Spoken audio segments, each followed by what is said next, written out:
Most of you are walking around a prisoner right now, a prisoner in your own mind. You know why? Because we identify with all of our past mistakes, all of the hurt that we've experienced, that people have inflicted on us, all of the hurt that we've caused other people. Everything that we've ever done just swims around in our head day in and day out so much that that's our reality. That's just who we are. We are that pain. We are that regret, that remorse. But see, God does something to us. God does something for us. He changes our identity. He gives us a new identity. It's like the witness protection program, only without the crime.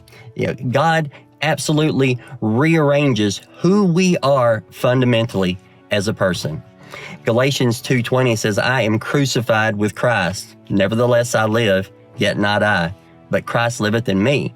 And the life that I now live in the flesh, I live by the faith of the Son of God who loved me and gave himself for me.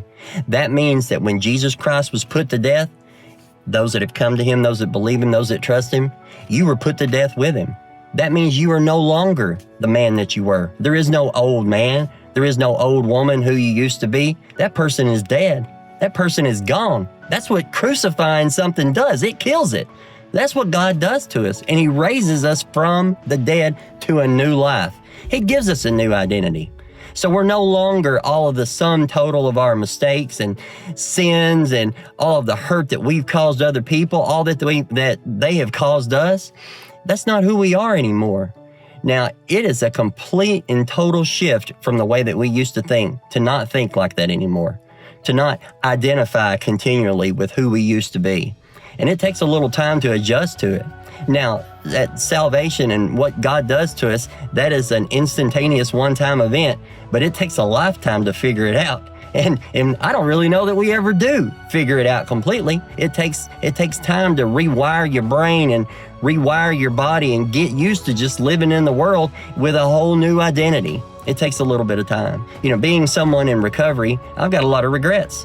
I've got a lot of remorse. I've got a lot of things that, when I do some step work or start doing like a moral inventory and I remember all of these things, and some of them were just horrible. I mean, they were horrible. And I start to think, well, that's who I am. See, I'm the person that did that. And no, I am not. No, I am not. Why? Because God put that person to death. That person is dead. And he raised me to a new life in Jesus. And that's what he offers for you. It's not that all that pain will just go away instantly. It's not that you won't ever think of it again. It's not that you won't ever have those regrets that swim around into your mind every once in a while, because you will. But it still changes who you are fundamentally as a person, where you don't have to go back. You don't have to live with all that shame and that guilt and that regret, and just identify with that continually, because he's giving you something different. So if you haven't done that, let me implore you to do it. Don't go around in life a prisoner of your past. Don't go around in life with a ball and chain just dragging it behind you, miserable, full of that remorse, that regret, and that shame, because you don't have to do that. And if no one's ever told you before that you don't have to, you're hearing it today. God offers you something different. And if I were you, I would take him up on the offer.